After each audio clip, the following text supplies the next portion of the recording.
তোমরা বলো তো ভাই, সাত সকালে শীতের মধ্যে কোন কোনে শীত?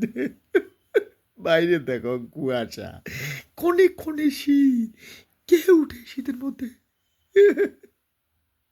কিন্তু আমাদের উঠতে হয়, ইচ্ছাই হোক অনিচ্ছাই হোক।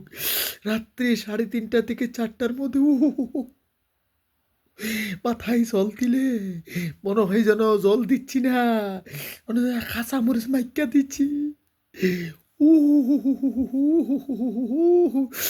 এ শীত, কিন্তু শীতের মধ্যে একটা মজা আছে। কি মজা? কোনো মতে কষ্ট করে একবার যদি গঙ্গা মাকে শরীরে ঢেলে দেওয়া যায়, টাপ, বাস বস, শরীরে দিয়ে গরম বেরিয়ে যায়। দেখো, একটা পাতলা গেঞ্জি আর একটা পাতলা চাদর গায়ে দিয়ে বসে আছি। বাইরে দেখো কি কুয়াশা, দেখাতে পাচ্ছি না, এত কুয়াশা। দরজা, গেট মানে জানালা খুললেই কুয়াশা একদম বিড়ির ধোঁয়ার মতো ঢুকে পড়বে। কুয়াশা, কুয়াশা, এই কুয়াশার মধ্যে ভোর 3:30 পৌনে 4টা বাজে স্নান করেছি। বুঝতে পেরেছ?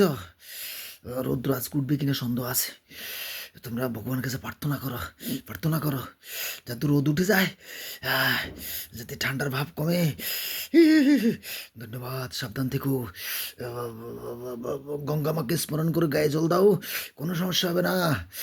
হরে কৃষ্ণা।